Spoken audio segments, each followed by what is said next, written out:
আল্লাহ রাব্বুল আলামিন হযরতে আদম আলাইহিস সালাতু ওয়াস সালামকে সৃষ্টি করার পরেই হযরতে হাওয়া আলাইহিস সালাতু ওয়াস সালামকে সৃষ্টি করার পরে তাদেরকে যখন জান্নাতে বসবাস করার সুযোগ করে দিয়েছিলেন, আর আল্লাহ তাআলা আদেশ জারি করে দিয়েছিলেন, ওয়ালা তাকরাবা হাদিহিস শাজারাতা ফাতাকুনা মিনাজ জালিমিন।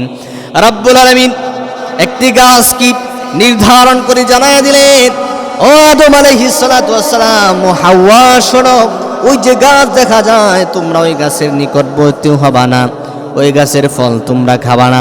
হযরতে আদম আলাইহিস সালাতু ওয়াস সালাম কি শয়তান ওয়াসওয়াসা দিয়া হযরতে হাওয়া আলাইহিস সালাতু ওয়াস সালামকে শয়তান ওয়াসওয়াসা দিয়া সেই গাছের ফল যখন তাদেরকে খাওয়ালো, তাদের জান্নাতি পোশাকগুলো খুলে গলে পড়ে গেল। হযরতে আদম আলাইহিস সালাতু ওয়াস সালাম কি এবং হযরতে হাওয়া আলাইহিস সালাতু ওয়াস সালাম কি এরপরে রাব্বুল আলামিন দুনিয়াতে পাঠিয়ে দিলেন।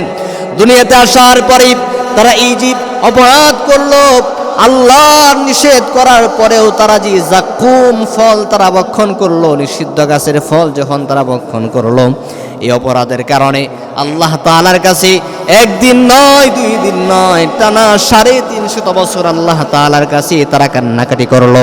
350 বছর আল্লাহ তাআলার কাছে কান্নাকাটি করার পরে যেদিন তাদের দোয়া কবুল হয়েছিল, সেই দিবসটি ছিল মুহররম মাসের আশুরার দিবস। আর তারা আল্লাহ তাআলার কাছে রাব্বুল আলামিনের শিখানো ভাষায় দোয়া করেছিলেন। তারা এমন একটি দোয়া আল্লাহ তাআলার কাছে করেছিলেন, এই দোয়াটা করবার কারণে রাব্বুল আলামিন তাদের মুনাজাত কবুল করেছিলেন।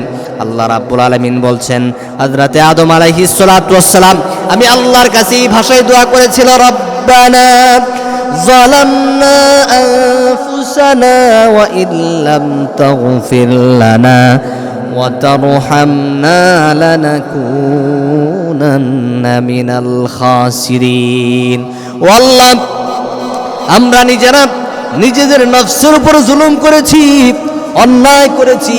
ও আল্লাহ, তুমি আমাদেরকে মাফ করে দাও, আমাদের উপর রহম করো, আমাদের উপর অনুগ্রহ করো।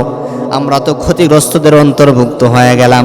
তখন আল্লাহ তাআলার কাছে 350 বছর দোয়া করার পরে যেদিন তাদের দোয়া কবুল হয়েছিল, ওই দিবসটা ছিল মুহররম মাসের আশুরা দিবস। সুতরাং আমরা জানতে পারলাম আশুরা দিবস হলো মুহররমের মাস, হলো মুক্তির মাস। মুহররমের মাস হলো ক্ষমার মাস, যেই মাসে রাব্বুল আলামিন বান্দার দোয়া কবুল করে থাকেন, যেই মাসে রাব্বুল আলামিন বান্দার জীবনের গুনাহ মাফ করে থাকেন।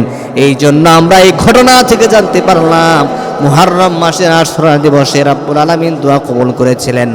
আপনি আমি জীবনে পাপ করি, অন্যায় করি, নাফরমানি করি, মুহররম মাস চলতেছে, আমরা যদি আল্লাহ তাআলার কাছে রোনাজারি করি, কান্নাকাটি করি, রাব্বুল আলামিন আমাদের মুনাজাত কবুল করবেন এবং আমাদের জীবনের গুনাহগুলো মাফ করে দিবেন।